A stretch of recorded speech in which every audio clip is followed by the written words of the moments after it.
Hello my dear students. So today we will see the theory about conversion of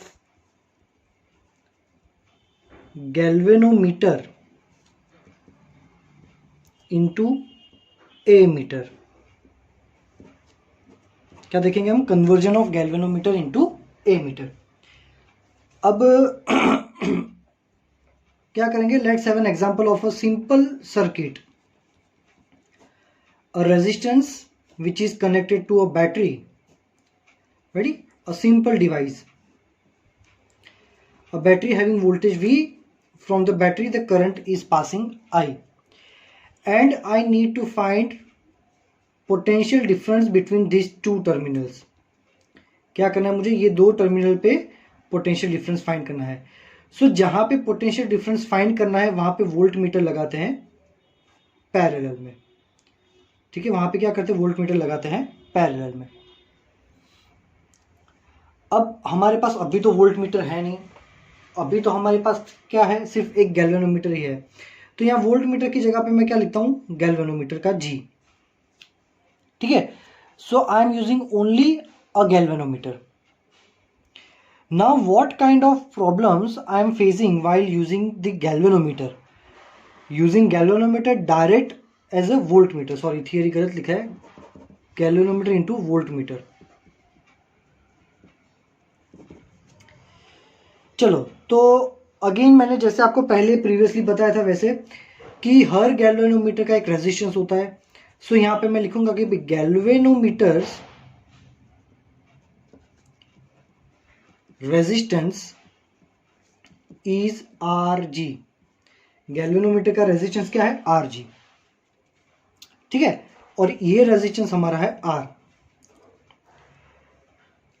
अब क्या होगा कि यहां पे हमने एक्चुअली तो हमें पोटेंशियल डिफरेंस फाइंड करना था across the resistance R, but यहां पे दो रेजिस्टेंस पैरेलल में होगी क्योंकि गैल्वेनोमीटर का भी एक रेजिस्टेंस है ना.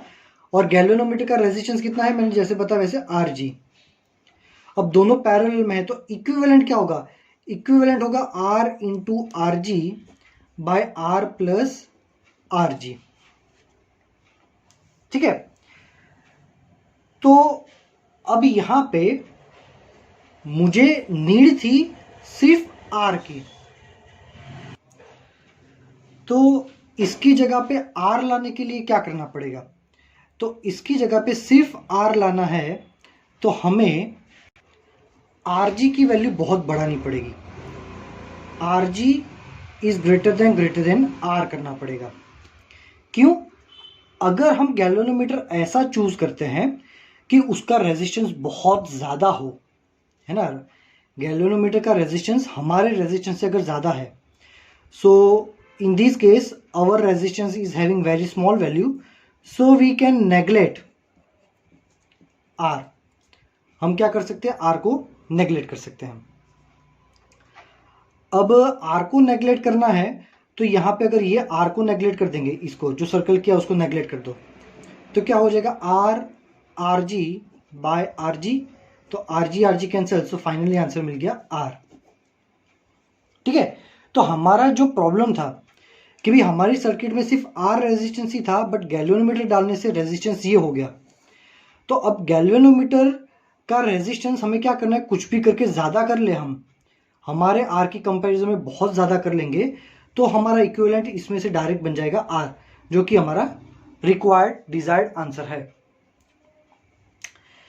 तो ऐसा करने से क्या होगा? एक तो हमारा वैल्यू मिल जाएगा, और जैसे मैंने प्रीवियस लेक्चर में बताया था कि गैल्वेनोमीटर बहुत सेंसिटिव होते हैं, है ना, उसमें से बहुत कम करंट पास होना चाहिए. तो अगर ये रेजिस्टेंस की वैल्यू तुम ज्यादा ले रहे हो, गैल्वेनोमीटर की रेजिस्टेंस की वैल्यू ज्यादा ले रहे हो, तो उसमें से करंट पास नहीं होगा. जो भी करंट है वो यहीं से पास होगा. ठीक है, चलो, क्योंकि रेजिस्टेंस ज्यादा है तो करंट कम पास होगा.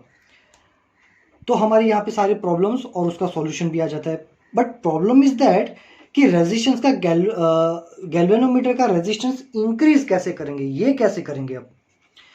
So for that what can I do? मैं यहाँ पे गैल्वेनोमीटर के साथ जिसका रेजिस्टेंस RG है उसके साथ एक और यहाँ पे रेजिस्टेंस कनेक्ट कर लेता हूँ, इसको भी मैं कहता हूँ शंट।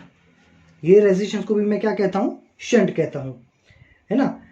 अब ये रेजिस्टेंस जो है ये शंट, इसकी वैल्यू सपोज मैं बता रहा हूँ यहाँ पे, आई कैन से कि ये शंट भी मान लो कि ये लिखते हैं हम एस, कुछ भी लिखते हो मैं एस लिखता हूँ,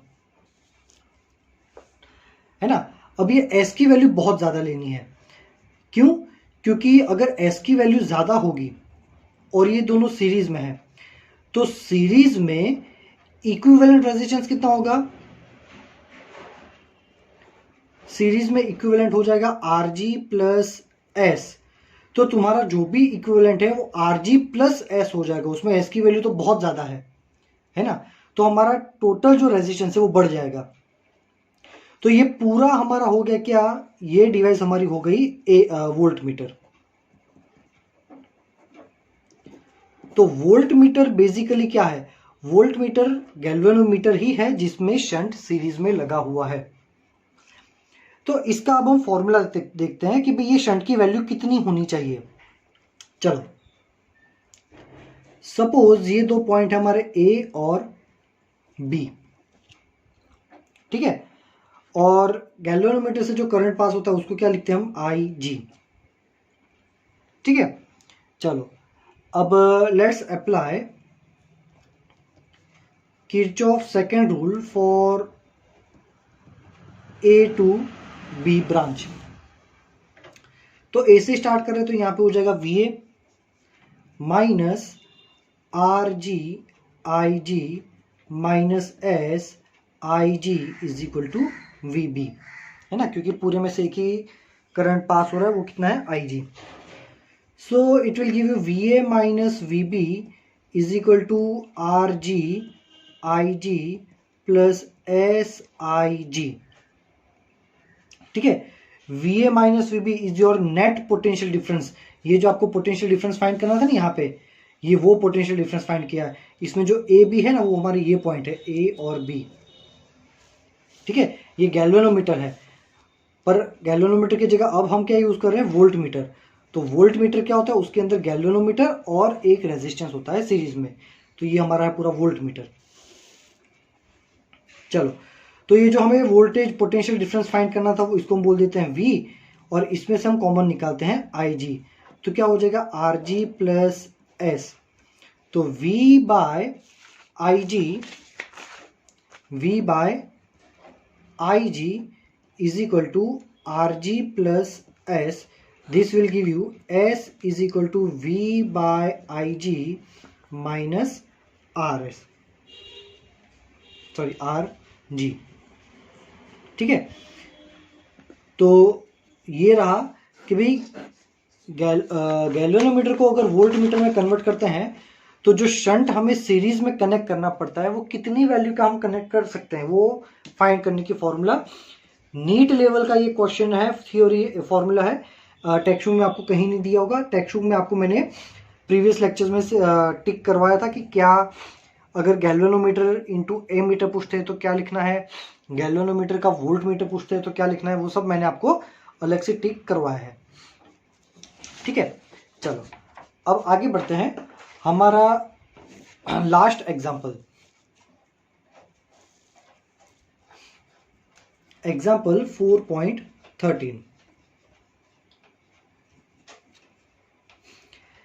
in the circuit given in the figure 4.27, so where is the 4.27? Yes, it's on the back side.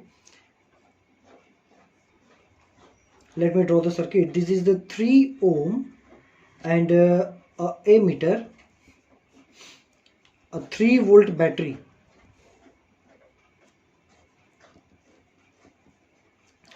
So the current is passing from the circuit like this in this direction. What is the value of the current if ammeter shown is a galvanometer with a resistance Rg is equal to 60 ohm, ठीक है।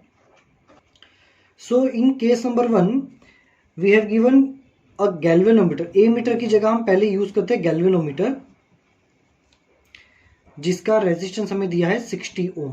तो यहाँ पे 60 ओम का resistance है और ये 3 यहाँ पे, तो टोटल क्या हो जाएगा, टोटल रेजिस्टेंस हो जाएगा 63। So V is equal to I R, voltage है 3, करंट पास हो रहा है I, 3 प्लस इसका रेजिस्टेंस था 60, तो 3 is equal to I into 63, this will give you I is equal to 3 by 63, so this will give you 0.048 ampere. Second, दूसरा find करना है हमें, क्वेश्चन क्या है, it is a galvanometer describe in a, यही वाला गैल्वेनोमीटर है but it is now converted in a meter by using a shunt of resistance RS 0.02 ohm. तो हमें पता होना चाहिए कि भी गैल्वेनोमीटर को ए मीटर में कन्वर्ट करना है तो क्या करना पड़ेगा, गैल्वेनोमीटर को ए मीटर में कन्वर्ट करना है तो शंट को हमें गैल्वेनोमीटर के साथ पैरेलल में लगाते हैं। इसका रेजिस्टेंस हो गया RG और इसका रेजिस्टेंस हो गया RS। सो ये केस में इक्विवेलेंट रेजिस्टेंस क्या हो जाएगा, so equivalent is RS into RG by RS plus RG। 0.02 into RG है हमारा 60 बाय 0.02 प्लस 60, तो इसको सॉल्व करोगे तो आपको इक्विवेलेंट मिलेगा और ये इक्विवेलेंट की वैल्यू 0.02 मिलेगी आपको। अब ये पूरा रेजिस्टेंस आपको मिल गया 0.02 और उसके साथ सीरीज में है 3, तो अब फाइनल रेजिस्टेंस हो जाएगा 0.02 plus 3, so it will give you 3.02 ohms, ये आपका फाइनल रेजिस्टेंस है। अब ओम्स लॉ अप्लाई करो, V is equal to I R, so I is equal to V by R। भाई V कितना है 3 और टोटल रेजिस्टेंस है हमारा 3.02, so it will give you I is equal to 0.99 ampere, almost 1 ampere. अब इसमें हम सॉल्व करेंगे section part C। Is an ideal ammeter with zero resistance, एक ऐसा ए मीटर है जिसका रेजिस्टेंस 0 है, मतलब यहाँ पे ए मीटर है पर रेजिस्टेंस ही नहीं है, तो एक ही रेजिस्टेंस बचा आप सर्किट में, वो कितना है 3, तो सीधा V is equal to I R, volt थे हमारे 3, I हमें फाइंड करना है और रेजिस्टेंस की वैल्यू भी 3, सो I हो गया हमारा 1 ampere. So this is the solution of our last example of this chapter. Chapter बड़ा ही लेंदी था, है ना। चलो, तो यहाँ तक, मतलब ये एक्सरसाइज में या कुछ भी कोई डाउट हो तो आप मैसेज कर सकते हो। अब हम स्टार्ट करते हैं एक्सरसाइज। जितना हो सकता है उतना हम आज के लेक्चर में कवर कर लेंगे। A circular coil of wire consisting of 100 turns, ठीक है, एक सर्कुलर वायर है जिसमें टोटल नंबर ऑफ टर्न्स दिए, टोटल नंबर ऑफ टर्न्स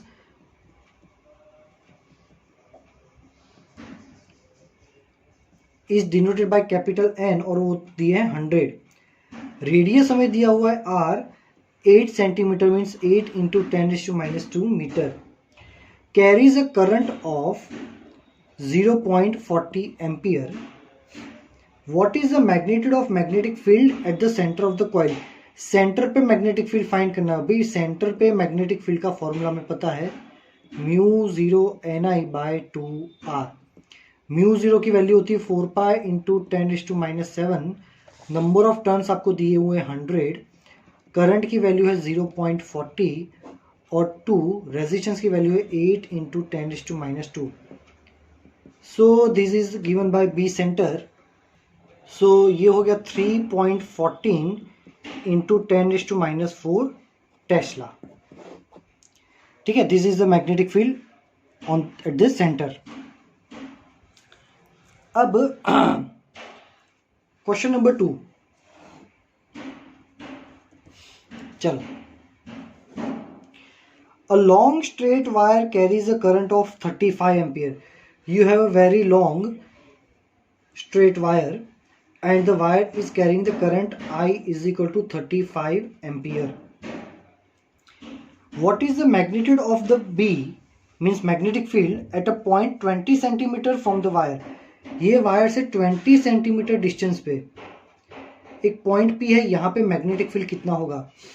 तो मैग्नेटिक फील्ड का फॉर्मूला है for infinite long wire mu 0I by 2 πr, where r is this distance. तो पुट द वैल्यू, म्यू 0 हो जाएगा 4 पाई इंटू 10⁻⁷, आई की वैल्यू है 35 और ये हो गया 2 पाई, और r है हमारा distance, given distance 20 centimetre, so उसको मीटर में कन्वर्ट करें तो 20 into 10⁻², this will give you 3.5 into 10⁻⁵ tesla, 3.5 into 10⁻⁵ Tesla.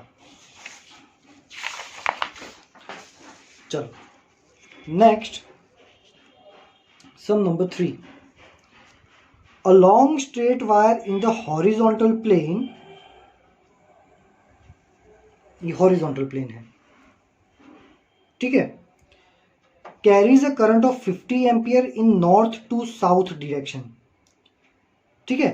तो हमें वायर बोला है कि हॉरिजॉन्टल प्लेन में है, वर्टिकल प्लेन ये होता है, हॉरिजॉन्टल प्लेन ये होता है, तो मतलब वायर हॉरिजॉन्टल प्लेन में है, and this wire is carrying a current of 50 ampere from north to south direction. तो ये हो गया नॉर्थ और ये हो गया हमारा साउथ, ठीक है। चलो, तो यहाँ पे ईस्ट और वेस्ट कौन सा होगा। सो यहाँ पे एक रूल होता है कि नॉर्थ पे अगर आप अपना फेस रख के खड़े रहोगे, ऐसे खड़े रहो कि आपका फेस यहाँ पे है ना, तो राइट हैंड जो होता है वो होता है ईस्ट और यहाँ पे हो जाएगा ये वेस्ट, ठीक है। चलो, तो ये नॉर्थ साउथ ईस्ट और वेस्ट हो गई। मतलब अगर वायर ऐसा है, ये वायर है, तो मान लो ये नॉर्थ है, ये साउथ है, ये वाला ईस्ट है, ये वाला वेस्ट है, ठीक है, ये ईस्ट है, ये वेस्ट है, तो ये अपवर्ड हो जाएगा और नीचे वाला डाउनवर्ड हो जाएगा। तो यहाँ पे टोटल 4 डायरेक्शन हो गई, north south east west upward downward, ठीक है। Give the magnitude and direction of B at a point 2.5 metre east of the wire, ठीक है। तो तुम्हारा जो पॉइंट है वो 2.5 मीटर ईस्ट में है, ठीक है। तो 2.5 मीटर सपोज मान लो कि यहां पे है, ये हो गया 2.5 मीटर। तो यहाँ पे मैग्नेटिक फील्ड की वैल्यू और डायरेक्शन क्या होगी। तो भाई मैग्नेटिक फील्ड की फॉर्मूला होती है B = μ0I बाय 2 πr, ठीक है। अब μ0 हमें पता है कि भाई μ0 कितना होता है, वैल्यू डालते हैं यहाँ पे 4 pi into 10⁻⁷ into I which is 50 ampere by 2 pi, और डिस्टेंस हमारा दिया है 2.5। So by solving it you can say it is a 40 into 10⁻⁷ Tesla. ये भी मैग्नेटिक फील्ड की वैल्यू हो गई, बट कौन सी डायरेक्शन में होगा ये मैग्नेटिक फील्ड, ठीक है। तो देखो करंट यहां जा रहा है, हमें यहां पे मैग्नेटिक फील्ड फाइंड करना है, ये P पॉइंट पे यहां पे, तो करंट यहां जा रहा है तो मैग्नेटिक फील्ड कहाँ आएगा, ऊपर। तो यहां से मैग्नेटिक फील्ड ऊपर आएगा, so direction of magnetic field is upward.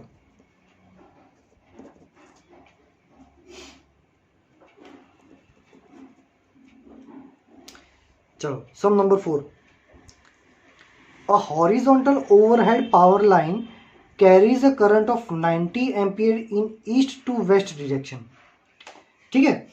चलो, तो आपके पास चलो सेम ये डायग्राम ड्रॉ कर देते हैं कि भाई ये ईस्ट है, ये वेस्ट है, ठीक है। Power line east west direction में है और करंट ईस्ट टू वेस्ट जा रहा है 90 ampere. What is the magnitude and direction of the magnetic field due to current below 1.5 meter below the line? हाँ, direction of the magnetic field due to current 1.5 meter below the line. Okay, तो ये हमारा line है, ऐसा है, तो ये east है, ये वेस्ट है, ये नॉर्थ है, ये साउथ है, इसके जैसा बिल्कुल। और हमें मैग्नेटिक फील्ड फाइंड करने के लिए बोला है 2.5 मीटर नीचे, वायर के नीचे, यहाँ पे नीचे वाले पॉइंट पे कितना होगा।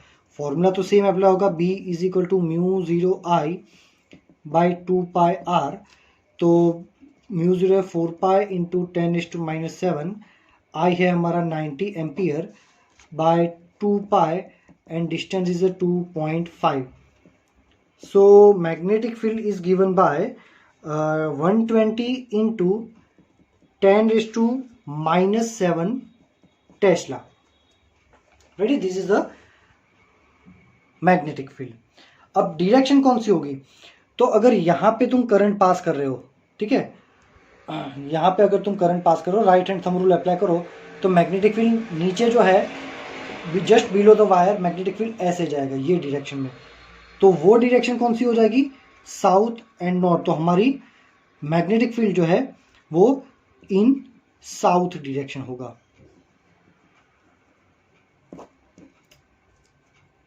चलो sum number 5।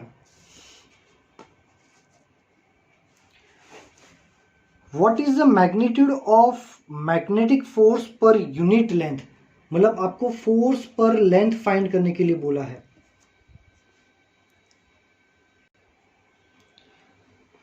Carrying a current of 8 ampere and making an angle 30 degree with the direction of the uniform magnetic field of 0.15 Tesla.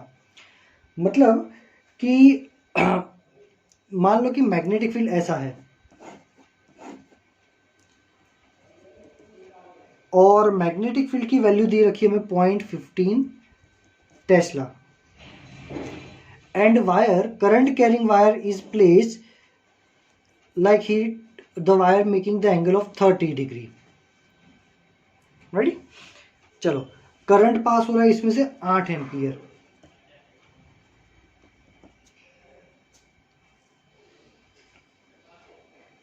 चलो, so we know that when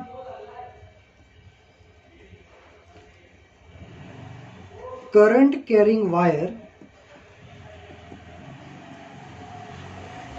is placed in magnetic field, when current carrying wire is placed in the magnetic field, force acting on the wire is ILB sin theta, where theta is the angle between IL and B। तो I तुम्हारा यहाँ पे है और magnetic field ये रहा, तो उन दोनों के बीच का एंगल दिया हुआ है 30। So F is equal to I की वैल्यू दे रखी है 8, L एज इट इज रखो, B दिया है 0.15 और साइन थीटा की जगह लिख दो sine 30। So F by L is equal to 8 into 0.15, sine 30 होता है 1/2। So this will give you F by L is equal to 0.6 newton per metre. Ready, this is the solution. Sum number 6. A 30 centimeter wire carrying a current of 10 ampere. A wire is having a length of 30 meter, is carrying a current of 10 ampere, is placed inside the solenoid perpendicular to its axis। Okay, तो diagram ये नहीं आएगा, diagram ऐसा आएगा। ये solenoid है, ठीक है, ये उसकी एक्सिस है, तो वायर जो है वो ऐसे रखा है perpendicular to the axis. 10 ampere current इसमें से पास हो रहा है। Magnetic field inside the solenoid is given by 0.27 tesla. अंदर मैग्नेटिक फील्ड है, uniform magnetic field. Magnetic field की वैल्यू हमें दे रखी है 0.27 tesla. What is the magnetic force on the wire, तो ये वायर पे कितना फोर्स लगेगा। तो same logic like this, when current carrying wire is place in a magnetic field, जब करंट कैरिंग वायर को मैग्नेटिक फील्ड में रखते हैं तो उस पर फोर्स लगता है ILB साइन थीटा। यहाँ पे theta angle between wire and magnetic field कितना है 90 degree, sine 90। So F is equal to current हो जाएगा 10, लेंथ हमें दे रखी है 30 और मैग्नेटिक फील्ड की वैल्यू है 0.27 एंड साइन 90 होता है 1. So force is given bye 0.081 Newton. Ready? चलो now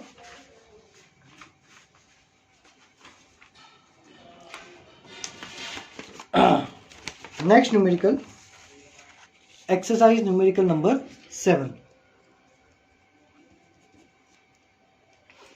Two long and parallel straight wires A and B, two very long wires A and B carrying a current of 8 ampere, IA is equal to 8 ampere and IB is equal to 5 ampere. In the same direction are separated by a distance of 4 centimeter. This distance is 4 centimeter. Estimate the force on a 10 centimeter section of the wire. ये मान लो कि ये section 10 centimetre लंबा है, तो इतने section पे कितना फोर्स लगेगा. सो थियरी का वीडियो अच्छे से देख लेना. दोनों वायर एक दूसरे पे सेम फोर्स अप्लाई करेंगे, कितना होगा वो फोर्स. तो फोर्स की फॉर्मूला है F is equal to mu 0 I1 I2 L by 2 pi y. So F is equal to mu 0 हो जाएगा 4 पाई इंटू 10⁻⁻⁷. पहला करंट है 8, दूसरा करंट है 5, लेंथ दिया है 10 सेंटीमीटर, 10 इंटू 10⁻⁻2 2 पाई और डिस्टेंस y, ये हमारा y डिस्टेंस है जो कि हो जाएगा 4 into 10⁻⁻2. So the value of force is given by 2 into 10⁻⁵ newton. Ready? चलो sum number 8. A closely wound solenoid 80 centimetre long. आपके पास एक सोलेनॉइड है, सोलेनॉइड की लेंथ दे रखी है.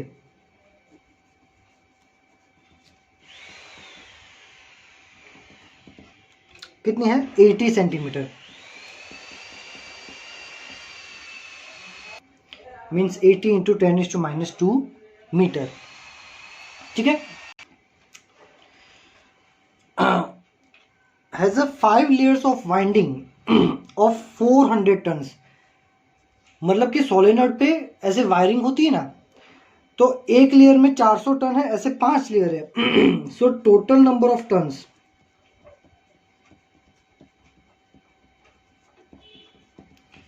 5 इंटू 400 मतलब 2000. The diameter of the solenoid 1.8 centimetre. If the current is 8 ampere, estimate the magnitude of magnetic field inside the solenoid at its center. अब हमें पता है कि भी सोलेनॉइड के अंदर मैग्नेटिक फील्ड हर जगह सेम रहता है, तो सेंटर पे हो या कॉर्नर पे हो कि यहाँ पे हो, मैग्नेटिक फील्ड सेम होता है. B is equal to mu 0 n I. अभी स्मॉल n क्या है? Small n are number of turns per unit length.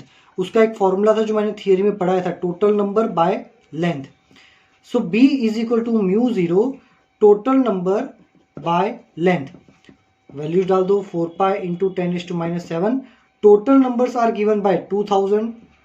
Current is given by 8 ampere and length is given by 80 into 10⁻². So by solving this it will give you the value of, अगर pi की value as it is रखते हो तो answer आएगा 8 pi into 10⁻³ Tesla. ठीक है. चलो तो ये हो गया आपका आंसर. आप चाहे तो पाई की वैल्यू भी डाल सकते हो, बट टेक्स्ट बुक में ऐसे आंसर दिया है तो मैंने ऐसे लिखा है. एग्जाम में आप पाई की वैल्यू डाल दोगे तो भी आपका आंसर सही रहेगा. ठीक है. तो आज के लेक्चर में यहीं तक रखते हैं. In case you are having any doubt, you can ask me in the message section.